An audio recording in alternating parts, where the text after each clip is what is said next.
Muy buenas tardes a todos y a todas. Estamos nuevamente aquí en la Universidad LEX con el programa que jueves a jueves llevamos a ustedes, Jueves Jurídicos. En esta ocasión tenemos la temática del presupuesto participativo 2023 en la Ciudad de México y contamos con la presencia del maestro Alejandro Romero Millán. El maestro Alejandro Romero tiene maestría en Derecho y especialidad en Derecho Electoral. De hecho, tiene una carrera bastante intensa en Derecho Electoral. Ha sido catedrático universitario y podemos decir que este es una sesión en familia, porque el maestro pertenece también al Colegio Mexicano de Abogados Postgraduados del CONAP, y es ya bastante conocido en esta asociación. Le agradecemos mucho, maestro, que haya venido con nosotros, y sobre todo a todos ustedes que están participando aquí, también nuestro más sentido agradecimiento. Si les parece, sin más preámbulo, comencemos esta charla, y creo que será de mucho beneficio para todos, y sobre todo que fortalece la línea de la universidad en el sentido de incrementar la cultura jurídica de la población, que tanto nos hace falta, y creo que esta es una buena medida y un buen pretexto para conocer mejor cómo funcionan estas condiciones jurídicas en la parte de la participación ciudadana. Maestro, muchas gracias por estar con nosotros y compartir la sabiduría acerca de este tema. Gracias. Bueno, pues muchas gracias, buenas tardes, gracias a la universidad por haberme invitado. Yo lo primero que tendría que decir, más allá del tema de la cultura sobre los temas jurídicos, no, porque no toda la gente necesariamente tiene que interesarse en esos temas, pero lo cierto es que también existe dentro del ejercicio de la sociedad, pues ausencia de conocimiento acerca de ciertos ejercicios de participación ciudadana que tenemos a la mano y que poco ejercemos. Y eso se debe a varios factores que ahorita los voy a platicar, pero lo primero que habría que decir es que la Ciudad de México, a diferencia de otras entidades de la República, cuenta con 20 mecanismos de participación o de democracia directa, más bien con 6 mecanismos de democracia directa, con 6 mecanismos de participación ciudadana y con 8 mecanismos de gestión, evaluación y control de la función pública que se ejercen de manera directa por la ciudadanía. Porque no sé si ustedes recuerden, al menos a nivel federal existen 2 ejercicios que ya se hicieron patentes y que fueron muy polémicos, como fue la revocación del mandato y la consulta popular tendiente a preguntar sobre si se tenía o no que ejercer acciones legales en contra de los expresidentes, aunque con una pregunta más jurídica que se hizo a partir de lo que la Corte determinó, y lo de la revocación de mandato del presidente de la República que actualmente está en funciones. Pues aquí en la Ciudad de México no solamente tenemos la revocación del mandato, sino tenemos la iniciativa ciudadana, que también está a nivel federal y que poco se conoce. La iniciativa ciudadana, ¿en qué consiste? Que un grupo de personas pueden pedir o pueden promover una iniciativa de ley, de modificación, de adición o de una nueva ley para que el Congreso la implemente. Ese es un ejemplo. Está el referéndum, el plebiscito, la consulta ciudadana, que es muy similar a la consulta popular, nada más que se ejerce a nivel local, y la revocación del mandato. Y después, en la democracia participativa, que es en lo que me quiero centrar, pues tenemos, por ejemplo, actualmente algo que se llama el presupuesto participativo. No sé si alguna vez hayan escuchado por ahí algún spot en la televisión de un ejercicio que le llaman Enchula tu colonia. Bueno, pues es eso. Eso es el ejercicio del presupuesto participativo. Y eso lo vamos a elegir ahora el 7 de mayo, ¿sí? El domingo 7 de mayo, en mesas receptoras de votación, y todo eso se va conociendo a través de la plataforma del Instituto Electoral de la Ciudad de México. Ahorita voy a ir platicando de cada uno de estos casos, pero lo único que les quiero decir que entre mayor sea el ejercicio de la participación ciudadana, es decir, entre más directo sea, más complejo se vuelve. ¿Por qué? Porque exige precisamente la participación directa de la ciudadanía en este tipo de eventos. Y no solo de la ciudadanía, sino también de toda la población. Y ahorita vamos a explicar, porque a veces los derechos político-electorales solamente los ejercen los ciudadanos o las ciudadanas. Y en este caso, el presupuesto participativo, toda la sociedad puede participar. Unos como propuesta, otros dictaminando y otros más votando. Ahí sí, quienes pueden votar son únicamente los que se encuentran en la lista nominal de electores, ¿no? Que ahorita vamos a ir platicando etapa por etapa. Entonces, ¿qué sería el presupuesto participativo? Obviamente que tenemos una ley de participación ciudadana que define cada uno de estos mecanismos. Y lo que nos establece la ley de participación ciudadana en su artículo 116 es que es un instrumento mediante el cual la ciudadanía ejerce el derecho a decidir sobre la aplicación de recursos públicos que otorga, en este caso, el gobierno de la ciudad. ¿Cómo funciona esto? Miren, año con año, como ustedes saben, cada entidad federativa tiene que ejercer un presupuesto. Ese presupuesto se determina en el presupuesto de egresos de la federación. Ahí se dice cuál es el dinero que está destinado para, en este caso, la Ciudad de México. Y a su vez, el gobierno de la Ciudad de México tiene que distribuir este presupuesto a nivel, digamos, central, que sería el gobierno de la Ciudad de México, y a nivel alcaldías, dentro de las 16 que tenemos. Cada una recibe un presupuesto que tiene que ejercer para satisfacer las necesidades básicas de la sociedad. Y volvemos a lo mismo. Si ustedes se fijan en donde debería de haber más participación ciudadana, es en los primeros entes de gobierno, que en este caso tenemos las alcaldías en la ciudad, porque son las que deben de satisfacer las necesidades básicas de la población: alumbrado público, pavimentación, mercados, ¿no?, seguridad pública, etcétera, etcétera. Y en este caso, en el presupuesto participativo, se tiende mucho el debate se centra en cuáles son los proyectos que se tienen que hacer valer. ¿Qué es lo que tenemos que proponer? Y aquí ahorita vamos a entrar a las polémicas en ese sentido. Bueno, ya una vez que tenemos que es el derecho a decidir sobre en qué se va a gastar el presupuesto, no es todo el presupuesto.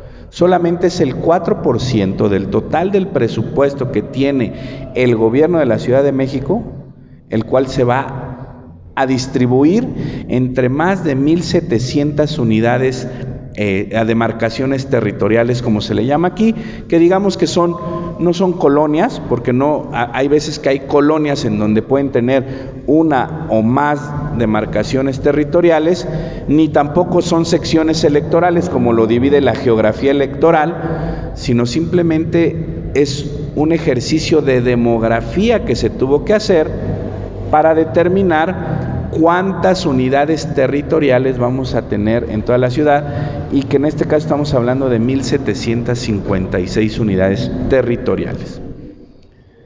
¿Cómo van a conocer la suya? Bueno, hoy por hoy ya existe una plataforma de participación ciudadana. Si ustedes le dan así en internet, plataforma de participación ciudadana, les va a conducir a donde está, y ahí con su clave, con su sección electoral que viene en la credencial para votar, van a poder ubicar a qué unidad territorial pertenece cada persona que quiera participar en estos ejercicios en las diferentes modalidades.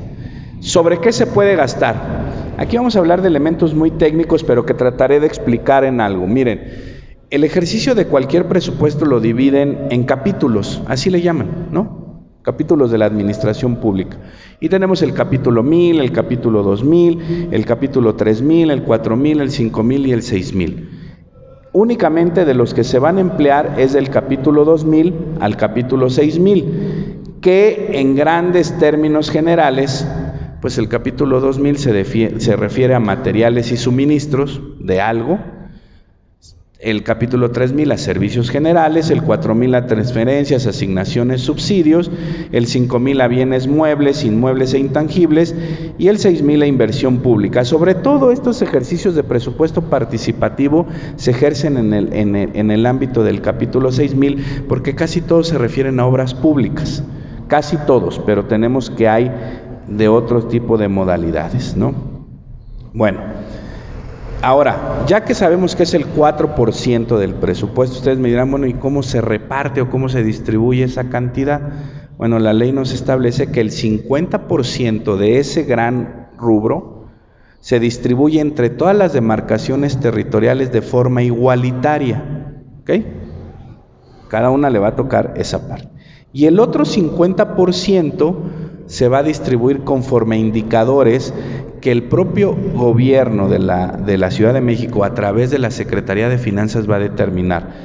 ¿Cuáles son estos indicadores? Bueno, pues uno es el índice de pobreza, ¿no?, de esa demarcación territorial, el otro puede ser la incidencia delictiva, el otro puede ser la condición o no de pueblo originario, porque aunque no lo creamos, en la Ciudad de México tenemos 50 pueblos y barrios originarios que se rigen por usos y costumbres, y que esos 50 pueblos y barrios originarios también participan del presupuesto participativo, pero no en la misma forma en que participan las 1,756 unidades territoriales que no se rigen bajo este sistema de usos y costumbres.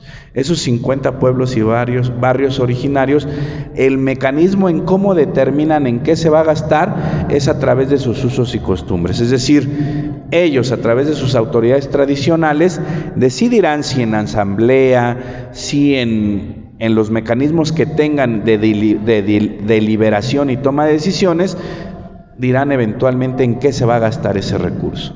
A diferencia de las 1,756 unidades territoriales, que esas tendrán que gastar el recurso, más bien, gastar el recurso en el proyecto que sea elegido por la ciudadanía que habita en esa demarcación territorial. Es completamente distinto. Incluso la propuesta de en qué se va a gastar la deciden los pueblos y barrios conforme a sus usos y costumbres, ¿no? Así. Y también de alguna manera ellos determinan quiénes van a ser los comités de vigilancia, los comités de administración, que vamos a ir viendo esos temas, cómo se van viendo. Otra es la condición de pueblos rurales, ¿no?, porque esos pueblos rurales son distintos a los pueblos y barrios originarios. Es decir, todavía, aunque no se crea en la Ciudad de México, hay muchos pueblos rurales. La cantidad de población, es decir, la densidad poblacional, que se tiene que medir con base en el último informe que hizo el INEGI. No es que se tenga que hacer de manera, digamos, anual, no. El INEGI da el resultado y sobre eso te basas. ¿Cada cuándo hace estos censos el INEGI? Tengo entendido que cada 10 años. Bueno, pues sobre eso se empieza a calcular. Y también el tema de la población flotante de cada alcaldía para determinar ese factor. Hoy en el Diario Oficial de la Federación, en la Gaceta de la Ciudad de México, ya se publicó cuál es el monto que le va a corresponder a cada unidad territorial. Y hay montos que van desde los 600,000 pesos hasta los 2 millones de pesos. Todo va a depender de estos elementos que están y que ya fueron publicados. Entonces, a partir de ahí es que los proyectos que se propongan pues tienen que adaptarse al monto que fue aprobado en su oportunidad. Para saber cómo es que se ejerce todo esto, pues lo primero que yo les tendría que decir es que hay que conocer la ruta, o cuáles son todos los elementos o factores, caminos que tiene el presupuesto participativo. Previo a que lleguemos al tema de la dictaminación, que ahorita lo voy a hablar, les tengo que decir que otra de los elementos fundamentales en estos ejercicios de participación ciudadana es que la ciudadanía, 5 ciudadanos, ¿sí?, y ciudadanas que son electas o electos, más bien no son electas, son sí son electas, pero por el Instituto Electoral de la Ciudad de México, ¿no? Pero hay una convocatoria para las personas que quieran participar como integrantes del órgano dictaminador, que ahorita voy a explicar qué es eso. El órgano dictaminador es el órgano de deliberación para validar o no los proyectos que la ciudadanía presenta en cuanto a su viabilidad. Es decir, las personas que participan de ello deben de tener diversos conocimientos para efecto de poder validar un proyecto que presenta un vecino o una vecina. A veces estas personas que están en los órganos dictaminadores pueden o no pertenecer a la misma alcaldía que valida. Lo que se interesa aquí no es tanto que estas personas pertenezcan a esa misma alcaldía, ¿sí?, de la que forman parte, sino más bien de que sean especialistas, que tengan la capacidad de validar los proyectos para darles viabilidad y que sean operables y que sean tangibles, ¿sí?, en el momento en que la ciudadanía elija si ese proyecto gana o no. ¿A qué voy con esto? A que estas personas sobre todo deben de tener, por ejemplo, conocimientos en urbanismo, en licitaciones, en levantamientos de obra, ¿no? Y también obviamente jurídicos, porque a veces se necesita saber si un proyecto jurídicamente es viable o no. Porque a veces podemos proponer algo, pero resulta que a lo mejor podemos decir, oye, queremos que en ese terreno que está ubicado en tal lugar se construya un parque público. Y jurídicamente no se puede porque resulta que es zona federal reservada. Entonces, en el dictamen se va a decir no se puede, y eso ¿quién lo va a saber? Pues alguien que tenga el conocimiento jurídico de esa parte. O un urbanista que diga, bueno, sí, pero es que aquí quieren poner esto, nada más que no se puede hacer esa obra porque al lado hay un patrimonio cultural de la humanidad. Entonces no lo podemos hacer porque causa una afectación, etcétera, etcétera. Es decir, hay muchos elementos que a veces juegan para ver si un proyecto es viable o no. Estas personas, ¿qué es lo que hacen? El Instituto Electoral de la Ciudad de México lanza una convocatoria para que se inscriban en participar. Tienen que llenar sus requisitos, mandar toda la documentación, y el Instituto Electoral de la Ciudad de México no es que haga un sorteo, sino hace todo un procedimiento a partir del cual empieza a evaluar el perfil de conocimientos y técnicas de cada una de estas personas para determinar quiénes son las más aptas para que formen parte de eso.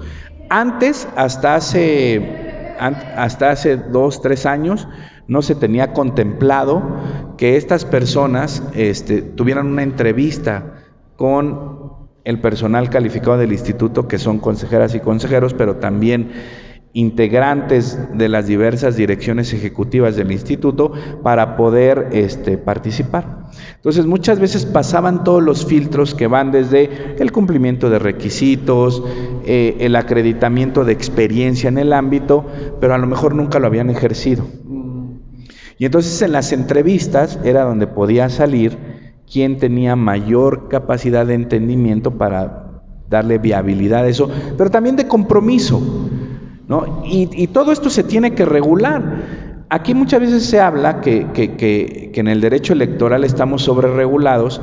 Yo era uno de los que decía esto hasta que formé parte de las instituciones, y te das cuenta que a veces sí tienes que regular todo eso para poder hacer o exigir que quienes participan en estos mecanismos cumplan con el deber que de alguna manera ellos mismos se forjaron, ¿no? Es decir, hoy por hoy, les voy a poner un ejemplo, ante estas personas se prevé que tienen que acudir a todas las asambleas de dictaminación, y si no acuden por segunda ocasión, pues se les da de baja y se llama a otra persona, y no se les da la remuneración económica que se les promete en función del ejercicio de eso, porque sí tienen una remuneración económica. No es una remuneración que ustedes digan tan amplia, pero es, digamos, digna para lo que van a hacer. Claro, estas personas hay veces que dictaminan más de mil proyectos que se ponen a consideración, o sea, tampoco es una labor sencilla, ¿no? Sí tiene un grado de complejidad, pero su propia experiencia les hace que esto saquen así. Bueno, estas personas que van a formar parte del órgano dictaminador de cada alcaldía, va a haber 16 órganos dictaminadores, uno por cada alcaldía, ¿sí? se tienen que quedar electas previo a que se inicie, digamos, toda la parte de la inscripción de proyectos. Eso porque debemos de tener certeza jurídica de quiénes van a ser, quienes van a formar parte de los órganos dictaminadores. Entonces, ahora sí, iniciamos el proceso del presupuesto participativo. Lo primero que les tengo que decir que el presupuesto participativo es anual. Cada año hay ejercicio de presupuesto participativo. No es una cuestión de cada 3 años o cada que se le ocurre, no, por ley es de manera anual, por tanto se tiene que hacer esa elección. Pero la ley sí prevé que cuando un presupuesto participativo coincida con un proceso electoral, es decir, el año que entra se tiene la elección en la Ciudad de México, donde se va a renovar la titularidad de la jefatura de gobierno, la titularidad de las 16 alcaldías, así como las y los concejales que forman parte de las alcaldías y también todas las diputaciones de nuestro Congreso local, del Congreso de la Ciudad de México. Ahí la ley prevé que no va a haber ejercicio de presupuesto participativo, pero el presupuesto participativo de 2024 se va a elegir en este mismo año, es decir, en este año 2023 elegimos 2 presupuestos participativos, el de 2023 y el de 2024. Y usted me va a decir, bueno, ¿y con qué monto? Con el mismo monto que ya está autorizado, es decir, para los 2 proyectos se autoriza el mismo monto del cual ya platicamos, ¿no? ¿Pueden inscribir su proyecto para los 2 ejercicios? Sí. Tú puedes poner en el rubro que el proyecto que presentas como ciudadano o como integrante de la Ciudad de México va a participar en ambos ejercicios, 2023 y 2024. Nada más lo quiero dejar como referencia, pero también este año se eligen una nueva figura que tenemos en la Ciudad de México. Bueno, no es tan nueva porque antes eran estas asambleas vecinales o comités vecinales, pero ahora se llaman COPACOS, ¿no? Que son comisiones de participación ciudadana, ¿sí? Estas se eligen cada 3 años. También va a haber renovación en donde todas las personas que pertenecemos a la Ciudad de México podemos participar para integrar estas COPACO. Les quiero decir que sí es un cargo honorario, no te da es decir, no es un cargo de elección, no es algo que te den recursos públicos, es más bien una forma de querer formar parte de tu sociedad y de los problemas vecinales.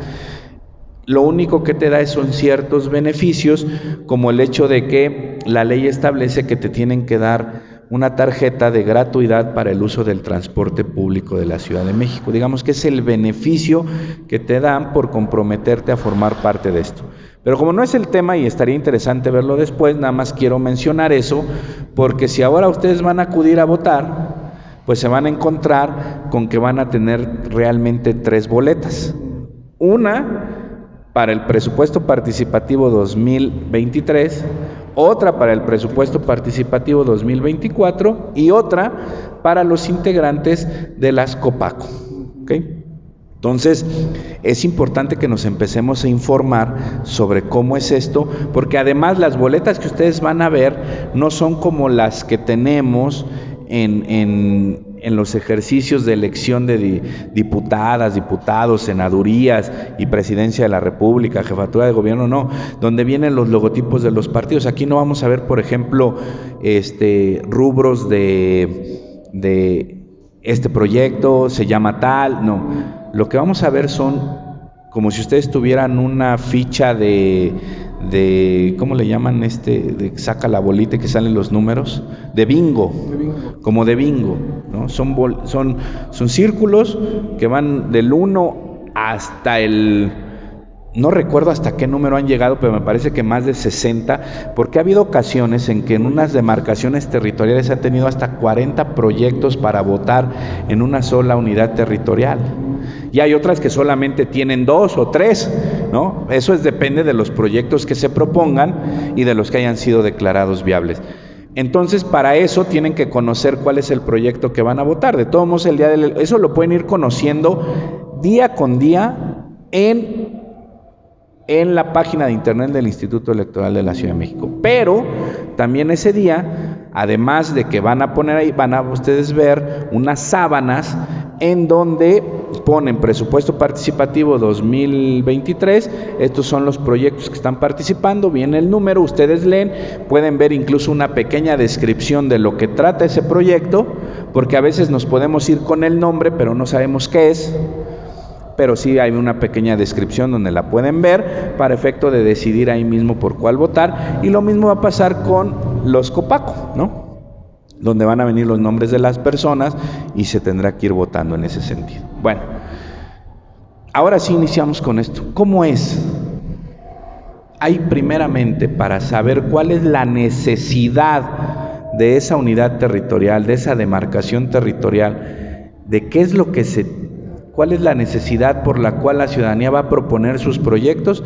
El primer paso es las asambleas de diagnóstico y deliberación.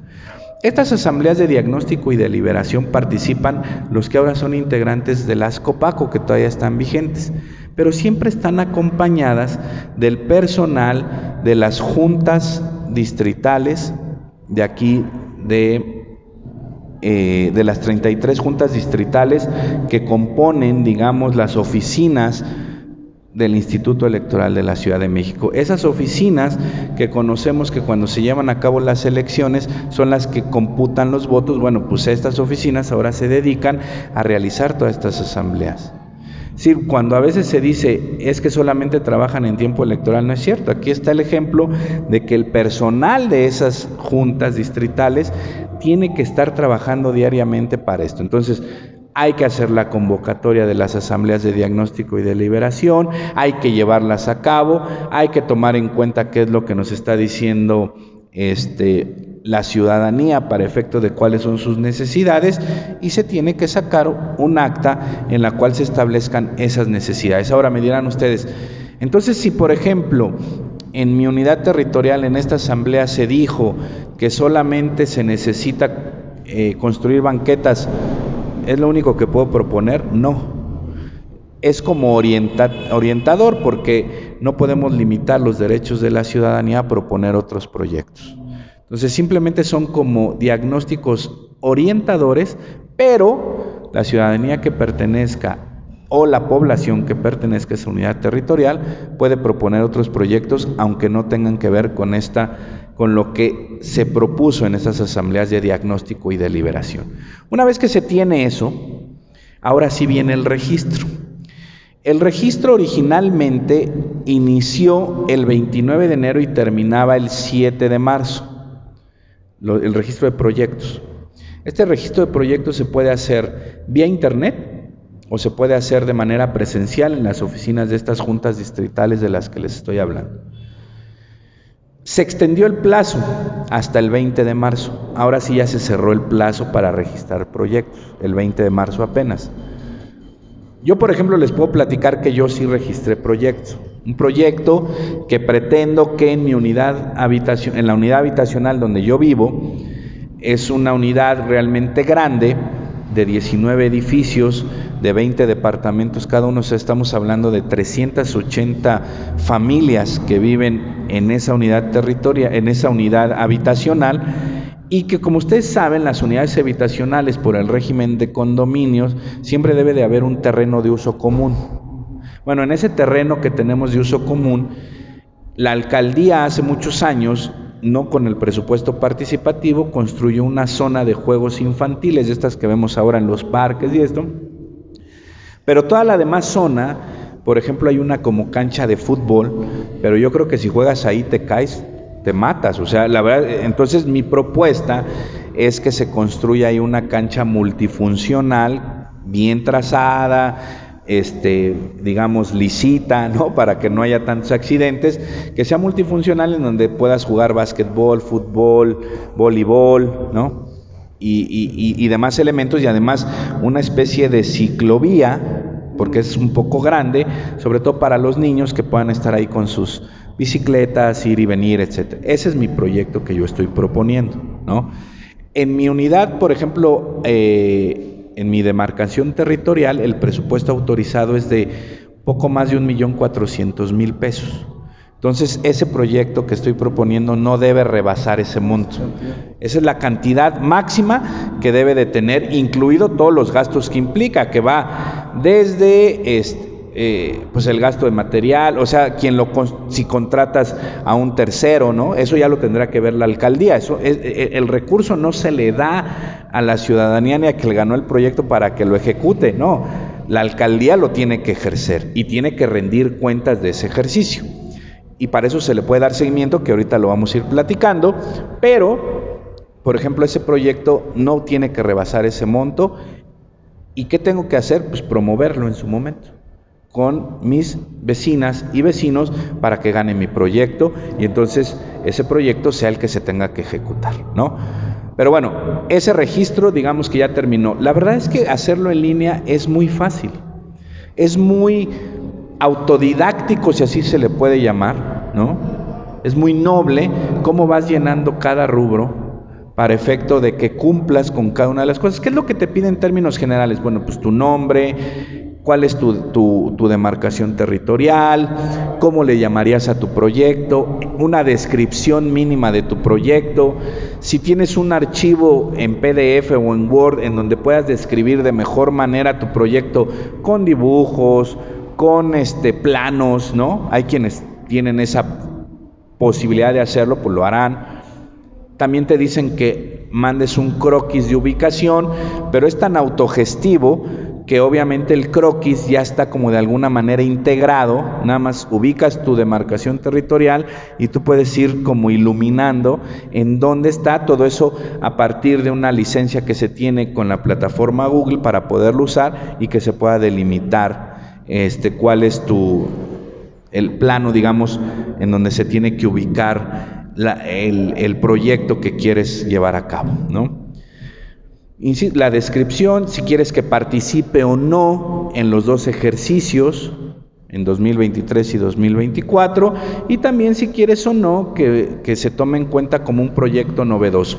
¿Qué es lo de los proyectos novedosos? Los proyectos novedosos simplemente son aquellos, valga la redundancia, propuestas que hace la ciudadanía que de alguna manera implican el uso de herramientas o tecnologías o que producen algún beneficio, por ejemplo en la Ciudad de México ecológico, que sea novedoso para la ciudad. Les voy a poner un ejemplo. Alguna vez ganó un proyecto en el cual lo que se propuso es que se pusieran cierta tubería en los techos de todas las unidades, de los edificios de una unidad habitacional, para efecto de que el agua de lluvia cayera a un tinaco que pusieron en cada una de ellas y que después esa agua cumpliera un ciclo de filtrado a través de ciertos mecanismos que alcanzó el recurso, que después se le tiene que dar mantenimiento, por supuesto, pero eso ya lo tendrá que hacer los vecinos y las vecinas de la unidad habitacional, pero ya es un beneficio que se tiene donde esa agua se convierte, digamos, en potable, ¿no? Entonces, ese, por ejemplo, es un proyecto novedoso porque implica el reuso de aguas, ¿no? Pues de lluvia, ni siquiera residuales, porque las residuales son otras, de lluvia, para efecto de hacerla potable. Y con un monto y con una tecnología barata, ¿no? Pero que científicamente, pues, implicaba una mejora en ese sentido. Bueno, después de que ya se tiene el registro, conforme se van registrando los proyectos, los órganos dictaminadores van sesionando. Ahora, estos órganos dictaminadores, ¿cómo se componen? Bueno, pues ya les dije, se compone por 5 personas ciudadanas ajenas a los gobiernos.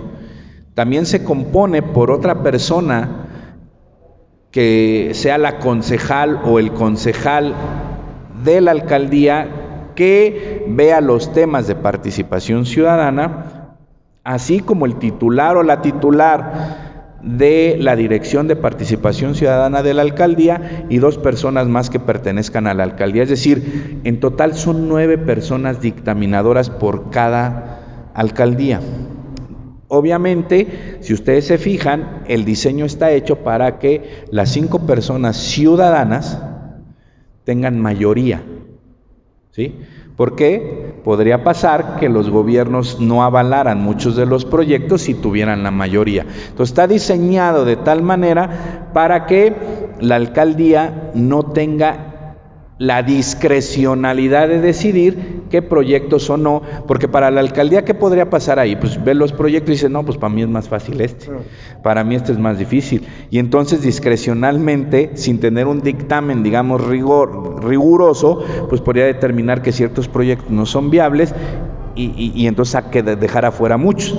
Pero con ese mecanismo de control en donde la ciudadanía tiene la mayoría, pues se pueden avalar otros proyectos que a lo mejor la alcaldía se niega a querer ejecutar, ¿no? Entonces es un mecanismo, digamos, de control ciudadano, ¿no? De los que les llamamos ahora. Entonces ellos, este órgano dictaminador va sesionando de manera permanente, y una vez que tú registras tu proyecto, la verdad es que, porque hasta en el formato te dicen, ¿cómo quieres ser contactado o contactada? Pues a través de mi teléfono celular o a través del correo electrónico. Yo dejé mi correo electrónico y a partir de ahí me notificaban. Lo primero que me hicieron es, oye, tal día, a tal hora, van a sesionar tu proyecto. Tú puedes ir a la alcaldía a dar argumentos por los cuales consideras que tu proyecto es viable o no, y ante el órgano dictaminador, ¿no? La verdad es que en esta ocasión no acudí, porque si a mí ya me lo habían avalado el año pasado, pues yo no le veía por qué no me lo tienen que avalar, ¿no?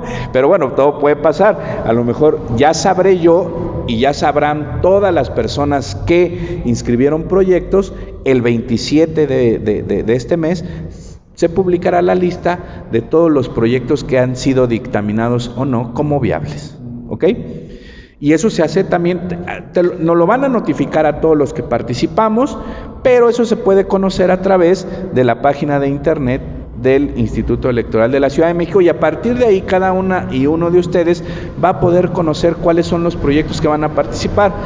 Aquí me regreso un poco, y por qué digo que toda la ciudadanía puede participar. Porque los proyectos pueden ser promovidos por cualquier persona, aunque no sean ciudadanos, incluso ni que pertenezcan a la Ciudad de México, porque no es requisito. Pueden ser personas residentes en otra, por ejemplo, personas que por alguna circunstancia hoy residen en otra entidad federativa, por trabajo, por salud, por negocios, o incluso porque andan de año sabático, y desde ahí pueden promover un proyecto que les beneficie a su comunidad o a su unidad territorial. Los menores también lo pueden hacer, porque ha habido muchos proyectos que los promueven niñas o niños, no necesariamente ciudadanos y ciudadanas. Claro, ya la votación solamente se le deja a la ciudadanía, pero en la participación puede ser cualquier persona. Una vez que se hace esto, si se dictamina o no, pues existen varios mecanismos. Lo primero es hacer la aclaración. Si va a haber un periodo que del 15 al... Bueno, ya se tuvo que haber recorrido, antes estaba del 15 al 18 de marzo, pero como se recorrieron las fechas de inscripción, este plazo se tuvo que haber recorrido, y en ese momento tú puedes volver a pedir como que de alguna manera se redictamine tu proyecto, ¿no? Y si no te lo dictaminan, ustedes me dirán, ¿qué pasa? La ley también contempla medios de impugnación. O sea, no hay falta de protección, digamos, agotar las instancias judiciales por si te dictaminaron mal un proyecto. Y ahí tú le darás al Tribunal Electoral de la Ciudad de México los elementos o argumentos a partir de los cuales consideras que la dictaminación de no viabilidad es contraria a la ley, ¿no? Y entonces puede ser, y sí se ha dado el caso, ha habido proyectos que se han impugnado porque fueron no viables, pero después se han determinado viables. Y aquí entramos en un tema de qué es la viabilidad. Eso es muy complicado. Miren, yo platicando con varias personas de los órganos dictaminadores y después en el tiempo que estuve en el instituto, pues a veces hay proyectos muy buenos. El problema es la viabilidad. ¿Y a qué nos referimos con la viabilidad? ¿Hasta cuándo van a durar? Ejemplo. Hay personas que decían, ok, yo quiero promover una biblioteca itinerante. Pues está muy bien, ¿no? Una ciberbiblioteca itinerante, es decir, un camión o un remolque, lo que sea, en donde haya computadoras, acceso a internet y la gente pueda acceder, y además las computadoras estén llenas de libros, etcétera, de diversas materias. eso suena, y está muy bueno.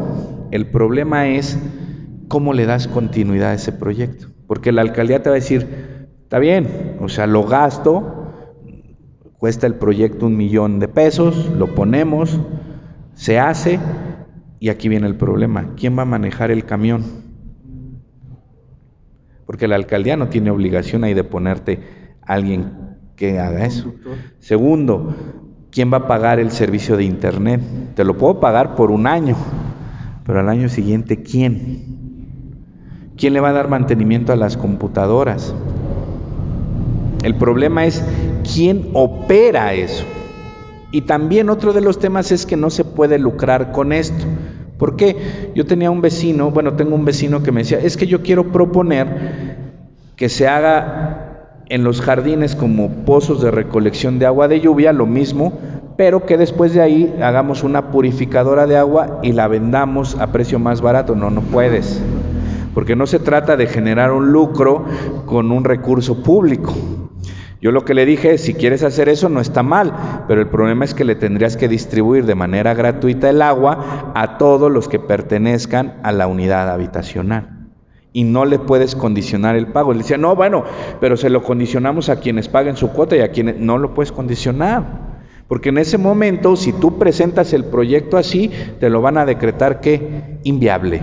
Porque estás queriendo obtener un lucro y porque estás condicionando el beneficio que debe ser para toda una comunidad solamente para unos cuantos. Y no se puede hacer así. Es decir, el tema de la viabilidad es complejo y esas complejidades se pueden presentar en diversos rubros, ¿eh? Yo solamente les puse un ejemplo. La otra es, dicen, oye, pues más patrullas, pues está bien, compramos otra patrulla, ¿no? Porque además, como es por unidad y demarcación territorial, digamos, por una pequeña unidad de una colonia, ¿no? Está bien, ¿y quién va a ser el policía? ¿Quién le va a dar mantenimiento a la gasolina? ¿No? Y tú dirías, no, es que a fuerza lo tiene que hacer la alcaldía. No, porque los presupuestos participativos se agotan en el momento. Por eso se debe de pensar en proyectos que sean, digamos, únicos en el momento de su ejecución. Por ejemplo, el tema de la cancha, claro, tú me dirás, bueno, la cancha le tienes que dar mantenimiento, por supuesto, pero es un mantenimiento más a largo plazo, ¿no?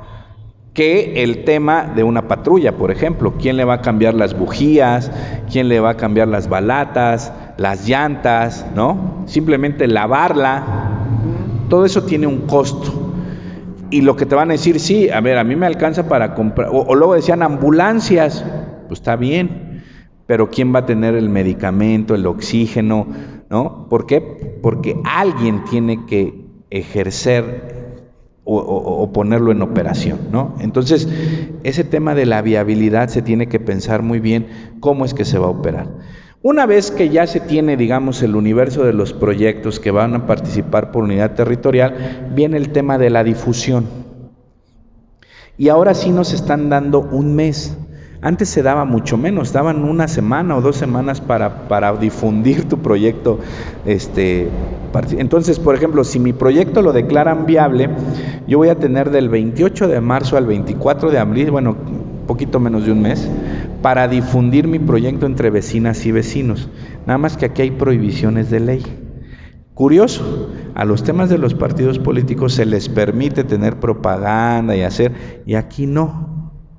Aquí tú tienes que hacer una especie de difusión, ingeniártela para ver cómo difundes entre tu comunidad que tu proyecto gane. Y entonces, ¿esto qué te obliga? Al cara a cara, al decirle a tus vecinas, a tus vecinos, al WhatsApp, a crear grupos, a estarlos viendo en la noche para decirles, oye, vota por nuestro proyecto, nos va a beneficiar a nosotros, tenemos que ganar. Yo les voy a poner un ejemplo. El proyecto que ganó el año pasado en mi unidad territorial tuvo algo así como 90 y tantos votos. El mío tuvo, si mal no recuerdo, como unos 30 y tantos, ¿no? Pero, ¿saben en dónde gané yo? En el voto a través de internet. Y esa parte es la que entonces ahora yo lo que estoy pensando es cómo exploto esa parte para hacer ganar, porque además la mesa receptora la ubicaron súper lejos de mi unidad habitacional. Entonces la gente pues decía, no, porque la mayor parte de la población de mi unidad habitacional es de la tercera edad. Entonces dicen, no, pues no voy, me queda lejísimos. Entonces, lo primero que yo voy a tener que pensar es que si me la vuelven a ubicar allá, tendré que impugnar para pedir que la pongan en un punto medio, haciendo, digamos, un análisis de que no se está cumpliendo con el tema de la igualdad de accesibilidad para todas las personas que habitamos ahí. Y voy a hacer, ¿y cómo haces eso? Pues yo creo que mi prueba más fidedigna es con la herramienta Google para decir, mira, de mi unidad habitacional a la casilla se hacen caminando 20 minutos y de aquí a acá 5, o sea, quien ganó el año pasado fue este proyecto donde la mayor parte de la gente se ubicaba ahí. Tú me puedes decir, no necesariamente, bueno, pues ganó, pero porque nada más le benefició a una colonia, no le benefició a todo. Entonces, a esas personas que se vieron beneficiadas y que votaron por ese proyecto, pues les quedaba entre 5 a 6 minutos. Incluso yo diría hasta menos. Yo creo que hay unas que estaban a 1 minuto de la mesa receptora. Entonces yo diré de 1 a 5 minutos y a mí me lo estabas dejando a 15 minutos caminando, lo cual implicaba una problemática. Y además el acceso vehicular es complicadísimo. Y voy a poner por qué, porque no te puedes estacionar ahí, en fin, 1000 cosas que serían un obstáculo. Entonces obligar a que la instalen en un lugar, digamos, más céntrico. Pero lo que tengo que explotar es el voto por internet. A veces le tenemos al voto. Hay una de las cosas muy curiosas en la materia electoral y en este caso de participación ciudadana, que yo cuando le decía a la gente, inscríbete en la aplicación SEI para poder votar a través de internet, ¿saben qué me decían? No, es que me pueden robar mis datos personales. Pero yo no logro concebir cómo la gente le tiene miedo a una autoridad electoral, que es la que resguarda tu información y que a la fecha te la ha seguido resguardando bien, y no le tiene miedo a un banco de traer aquí una aplicación para hacer transacciones bancarias, donde le das toda tu información, porque incluso hoy accedes hasta con tu biométrico. Pero lo peor, que no le tienen miedo a Facebook, donde no solamente le dicen quién eres, cómo te llamas, sino le dices qué te gusta, qué no te gusta, a dónde fuiste, a dónde te has registrado, cuáles son los lugares de visita que haces frecuentemente, cuánto te costó tu boleto de tu concierto. A eso no le tienen miedo. Y no le tienen miedo ahorita estar hablando, y yo les pongo la apuesta porque la mayoría trae Google aquí en su teléfono, que ahorita digan una marca, la que quieran, váyanse caminando y digan Adidas, Adidas, Adidas, Adidas, Adidas, Adidas, Adidas. Y aunque ustedes no lo crean, cuando abran su Facebook, les va a aparecer publicidad de Adidas. Porque estas cosas funcionan por voz, y Google está todo el tiempo oyéndote a ti. Y entonces, a eso no le tienen miedo. O no le tienen miedo a comprar por Amazon, o no le tienen miedo a comprar por Mercado Libre, donde le dan no solamente tus datos personales, sino tu información bancaria. Y le tienen miedo a la plataforma y aplicación SEI del Instituto Electoral de la Ciudad de México. Bueno, pues yo les invito a todas y todos los que estamos aquí, que hablen con sus familiares y que les propongan bajar la aplicación, así es, SEI, y SM, descárguenla. Y a partir ahorita les digo, del 13 al 26 de abril se van a poder registrar. Para poder votar por internet se tienen que preregistrar. ¿Qué es lo que les va a pedir? Ustedes abren la aplicación, los que les va a pedir es tómale una fotografía a tu credencial para votar, tómale otra y te pide una prueba de vida, no te pide biométricos. ¿La prueba de vida qué es? Pon tu cara enfrente, sonríe, gira a la derecha, gira a la izquierda. ¿Eso para qué es? Para ver que los rasgos físicos corresponden con la credencial para votar. Y una vez que tienes ese acceso, ya generas tu clave de acceso, etcétera, etcétera, para que entonces sí, del 28 de abril al 4 de mayo puedas ejercer tu voto de manera cómoda desde tu casa. Está en tu casa, vas a ver, y ahí puedes ir viendo los proyectos. tal proyecto, las Copaco, etcétera. Y eso te ahorra el ir a la mesa de receptora de votación, que va a ser el 7 de mayo de 9 a 17 horas. ¿Cómo vas a saber la mesa receptora de ubicación? Métete en la página de internet del ISM, le das tu sección electoral que viene en tu credencial para votar y ahí te va a decir dónde va a estar ubicada la mesa receptora de votación, para que, si se te olvidó votar por la aplicación SEI, votes, digamos, de manera presencial. Y los resultados se van a dar a conocer el 9 de mayo de 2023. Ustedes me van a decir, oye, hice un proyecto empata.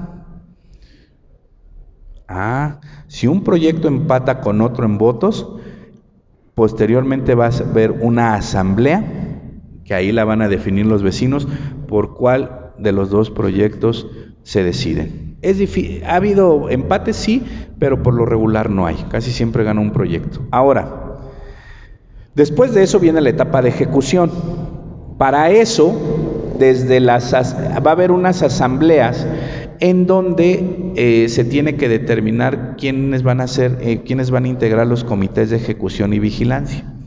Ustedes me van a decir, oye, ¿esos comités los deben integrar los que pertenecen a las Copaco? No, lo puede integrar cualquier persona que ahora sí viva en esa unidad y demarcación territorial. ¿Qué son los que hacen esos comités? Darle vigilancia a la alcaldía de que ejecuten el proyecto que ganó, de que le den seguimiento y que entreguen el proyecto. Entonces, hay un sistema de control. Por eso yo les decía al inicio que el presupuesto participativo y sobre todo la democracia participativa es más complicada que otros ejercicios, porque implica el involucramiento directo de la ciudadanía en cada una de las etapas del ejercicio de estos derechos, de estos mecanismos. A diferencia, por ejemplo, de una revocación de mandato, donde tú solamente vas, votas y se acabó. A diferencia de un plebiscito, donde vas, votas y se acabó. A diferencia de un referéndum, donde vas, votas y se acabó. A diferencia de una consulta popular, aquí sí te involucras. Porque haces tu proyecto, porque si quieres participas, porque vas a las asambleas, porque le das seguimiento, porque te registras, porque tienes que ir, y si quieres vas a los órganos dictaminadores y expones el por qué tu proyecto sí, porque lo difundes. El trabajo es difundir. El problema que tenemos es el nivel de participación. El nivel de participación oscila entre el 3% al 5 o 6% de participación ciudadana. Y tomen en cuenta que todo eso implica gasto. El Instituto Electoral de la Ciudad de México no puede trazar su gasto en función de los porcentajes de participación, porque lo que tiene que asegurar es el ejercicio del derecho a toda la ciudadanía. Entonces, si la lista nominal está compuesta por X número de personas, a cada una de esas personas les tiene que garantizar una boleta el día de la jornada electiva, y eso implica gasto. A cada una de las personas les tiene que asegurar la instalación de una mesa receptora. Cada mesa receptora debe de estar integrada al menos por 2 personas ciudadanas, como las que integran las mesas directivas de casilla en elecciones. 2 personas son las que van a integrar las mesas receptoras. Y a esas personas pues se les da una gratificación económica por el hecho de haber participado, pero se les tiene que capacitar. Aquí es donde entra una de las dilemas y una de las polémicas. Ustedes miran, ¿por qué la gente no participa? Porque aquí es donde denotamos a veces la importancia de los partidos políticos. Los partidos políticos, con sus prácticas buenas o malas, son las que en mayor medida fomentan la participación ciudadana. Por eso los índices de participación en una elección oscilan entre el 40 al 60%. Si ustedes se fijan, es muchísimo más, ¿no?, de lo que implica un ejercicio de participación ciudadana, que no está involucrado a los partidos políticos. Claro, a los partidos les interesa eso porque lo que buscan es ganar votos, y esos votos le dan prerrogativas, que va desde llevar candidaturas a cargos de elección popular hasta obtener financiamiento público y tiempos de radio y televisión. Hay un interés. En este caso, como a los partidos no se les da esa parte, y como se supone que es un ejercicio meramente ciudadano o de la ciudadanía, pues no hay el incentivo para que haya esa participación.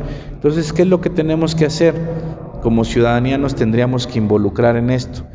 Y el Instituto Electoral de la Ciudad de México tendría que destinar muchos recursos para operar de alguna manera como lo hace un partido político, es decir, que tuviera personas que fueran de casa en casa promoviendo estos ejercicios de participación ciudadana para que acudieran a votar. Es decir, les voy a poner un ejemplo más o menos burdo de cómo operan los partidos políticos para el efecto de ganar adeptos. Pues lo primero que tienen es una militancia, ¿no? Pero además de esa militancia, ¿qué es lo que hacen? Los partidos identifican muy bien a personas de las colonias, de los barrios, de todas las comunidades que tienen de alguna manera un liderazgo, ¿no? Buscan a la lideresa, por ejemplo, del mercado, a la lideresa del tianguis, al líder de colonia, al líder empresarial, ¿no? Y entonces con ellos empiezan a tejer redes. Dicen, oye, ayúdame para que el día de la jornada electoral salgan a votar tus agremiados, salgan a votar tus cuates, tus vecinos, ¿no?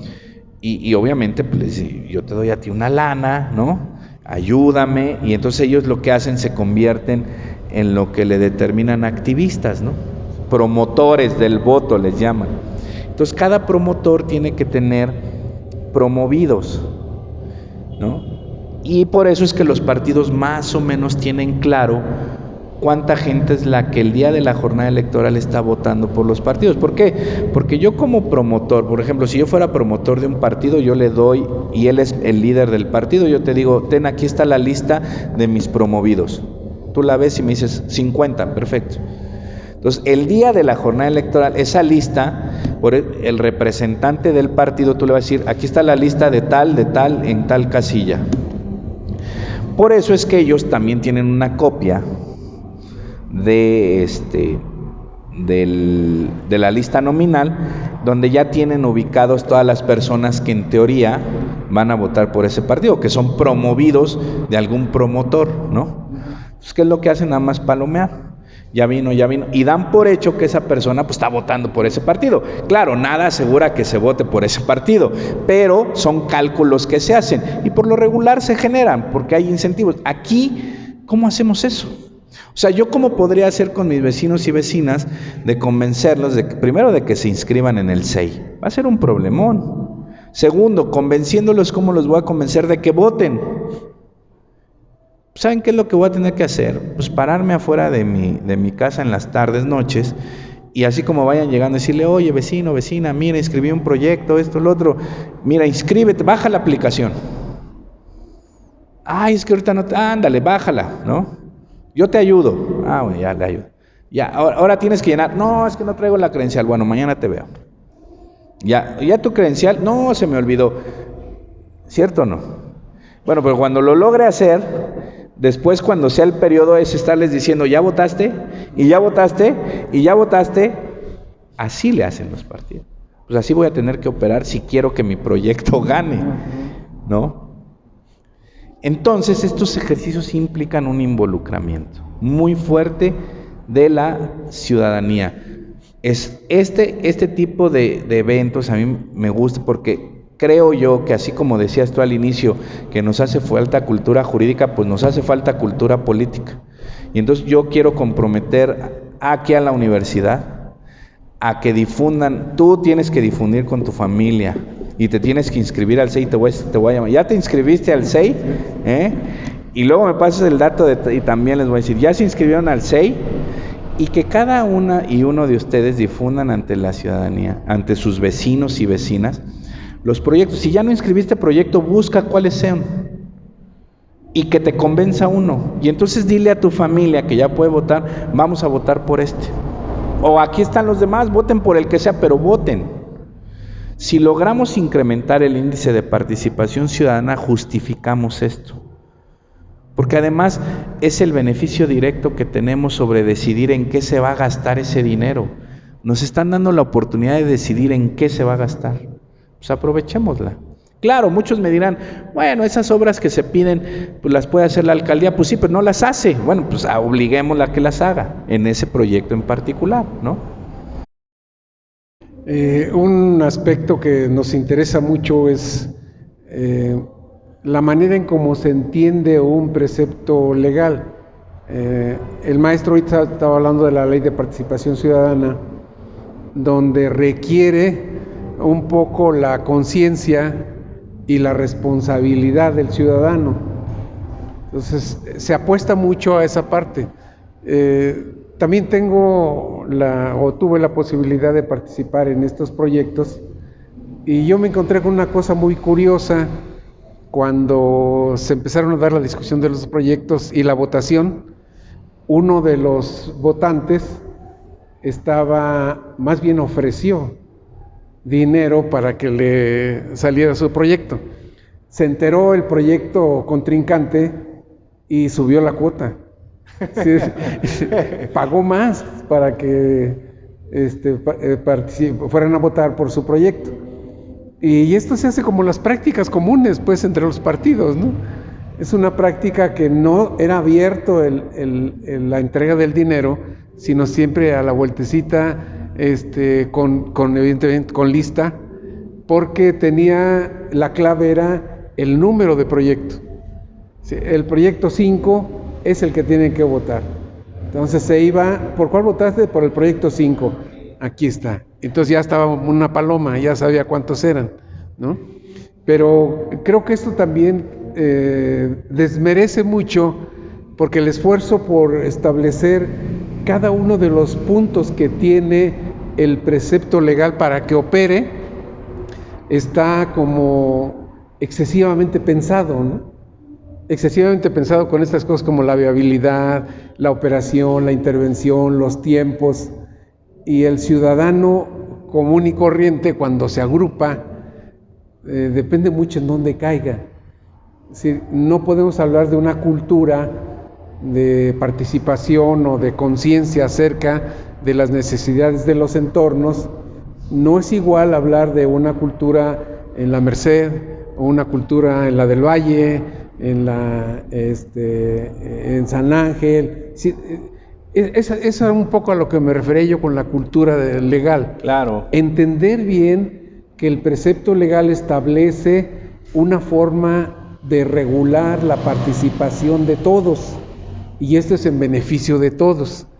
Y cuando uno saca a relucir la idiosincrasia, la costumbre o la maña, pues ya no se vuelve en beneficio de todos, y entonces uno está expuesto al que sea el mejor postor, ¿no?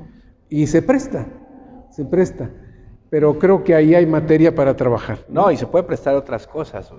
Tú pusiste un ejemplo que seguro se da, o sea, no lo dudo, porque además son prácticas que se adoptan del sistema partidista. Yo te podría poner otros ejemplos.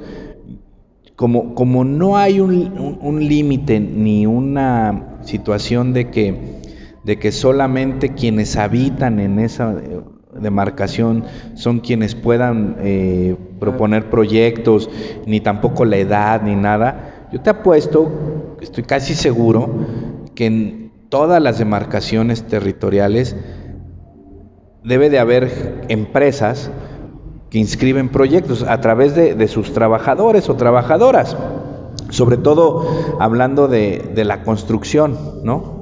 En donde meten proyectos y seguramente después estas mismas personas promueven o hacen ejercicios de promoción para que gane ese proyecto, porque saben que en la licitación lo van a ganar y van a construir. Claro, tú si lo ves así dices, híjole, bueno, sí, ellos lo ven porque van a tener ganancia, pero también están generando un beneficio. No estoy diciendo que esté bien, ¿no? Pero seguramente debe de haber esas prácticas. O sea, el tema es que cuando ya se involucre la mayor parte de la ciudadanía, esas prácticas van a tender a dos aspectos. O se empiezan a fraccionar y entonces empiezan a operar como el sistema partidista, de pesos y contrapesos, o puede llegar a un tema de polarización, es decir, en donde todos y todas quieran hacerlo por un beneficio personal, o de alguna manera lo puede diluir. ¿Eso cómo se va a saber? Pues dependiendo cuáles sean después los presupuestos, los proyectos, y quiénes sean quienes participan y promueven proyectos. ¿no? Entonces, seguramente lo hay y lo va a seguir habiendo, porque estos temas se prestan para eso. Yo lo único que digo es lo importante es participar, que al menos decidas en qué quieres que se gaste esa lana, ¿no? Y que empezamos a convencer a nuestras vecinas y vecinos, pero también que les empecemos a decir a nuestros familiares, porque de verdad, o sea, yo hasta que no entré al ISM y llevaba años en la materia electoral, pues yo tampoco participaba de esto, ¿no? Hasta que estuve ahí un tiempo y me di cuenta de la importancia y pues no lo he dejado de hacer de alguna manera. Entonces, ahorita viene, si me lo determinan viable, pues la etapa de promoción. Obviamente yo no tengo los recursos para decirles voten por el mío, pero pues hay que pensar en un mecanismo para efecto de convencerlos. ¿Cuál va a ser a lo mejor mi estrategia? Pues decirle a los de mi unidad habitacional, ¿quieres que ganen otros a que nos lo construyan a nosotros? Bueno, pues no, pero sí hacer la labor de día con día, estar convenciendo a vecinas y vecinos de que primero se inscriban al CEI, voten por internet, y si no lo hicieron el día de la jornada, pues ¿por qué no irles a decir, pues vayan a votar? Y es el proyecto 3, 4, ¿no? Eso sí se puede hacer. Ya ofrecerles lana, pues no creo. Bueno, pues creo que si no hay otra pregunta, tenemos 2 compromisos y los 2 son de difusión. El primero es difundir el proyecto del maestro para ver si gana. Y el segundo, no se les olvide difundir Jueves Jurídicos a todos conocidos y también a los no conocidos. Vamos a entrar igual que el proyecto. No ofrecemos dinero, pero sí ofrecemos saber. Eso. Pues muchas gracias a todos y los esperamos el próximo jueves. Gracias, maestro, por esta charla tan ilustrativa. Gracias. Y sobre todo tan aleccionadora. Gracias. Muchas gracias y gracias a todos. Muchas gracias.